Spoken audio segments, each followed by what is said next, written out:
In Ibiza for us now. Good morning, James. It's lovely to see you on the programme again. I think the last time I spoke to you, it's when Monsters was released, that beautiful video of you and your dad. And I'm going to start, first of all, not by talking about you, but just how is your dad?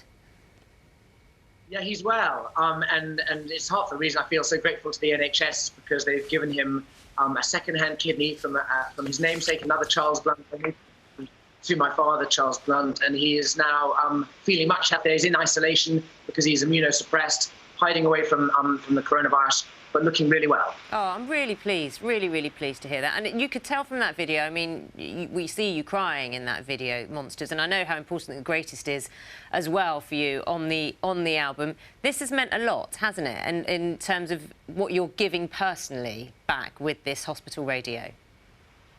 Yeah, as I say, the NHS have given my father a new lease of life, and so as a family we owe them a huge debt of gratitude to the amazing team who have given him that kidney, and then to see them doing what they're doing now to battle against coronavirus is mind-blowing. I've really known about doctors doing their thing when I was in the army in Kosovo. I saw them always ahead of us with Doctors Without Borders, saving people's lives, civilians' lives, and here they are again at the forefront, just doing an incredible job. And so for this, it makes so much sense for this single, for any funds, the proceeds are going to the NHS.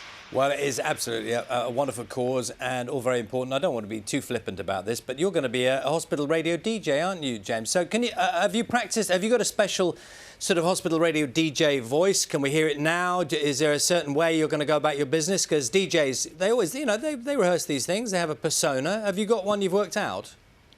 Yeah, I mean, I've been practicing talking all my life, and I think the government are just very keen to keep the numbers down in hospital, and what better way of doing that than to employ me to go in there and broadcast through the corridors so that people really try and avoid the hospital. And more than that, I do know a story once upon a time of a girl who was in a coma, and they played her my song "You're Beautiful," and she came out of the coma and asked the doctors if they'd turn that stuff off.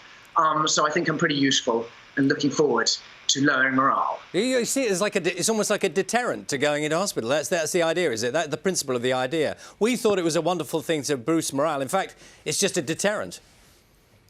Exactly.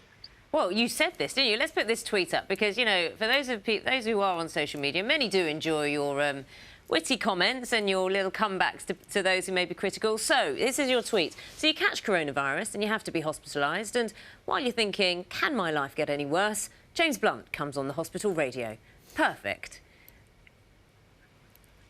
They've certainly suffered enough. It is. So, tell us what's on the playlist then. What's going to be in your repertoire?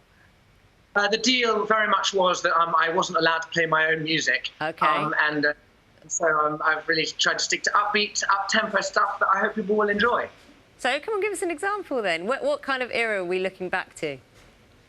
I've done a little bit of the 70s, a bit of Bowie in there, and some modern stuff too. I'm a huge fan of The Weekends, and everything in between. Of course, Eurovision would have been happening tonight. Are you going to throw in a bit of Bucks Fizz, maybe some ABBA? That's all very lively stuff. There's a thought for you. I just thought I'd try to help. I haven't thought about that, but it's about time I probably entered into the Eurovision Song Contest myself, isn't it? So I'm waiting for that call up too. Oh, hello. You got to be careful what you say, you know, James, because people are going to take that very immediately. The Eurovision fans are going to go mad. They're going to love that. James Blunt on Eurovision. I can see it now. We should form a band. I look forward to it. Can you just tell me a little bit, because we're speaking to you, of course, from Ibiza, and we know, you know, Spain has had very strict restrictions in place in relation to what's going on. What is the situation for you and your family? Yeah, I mean, Ibiza's not too bad a place to be on lockdown.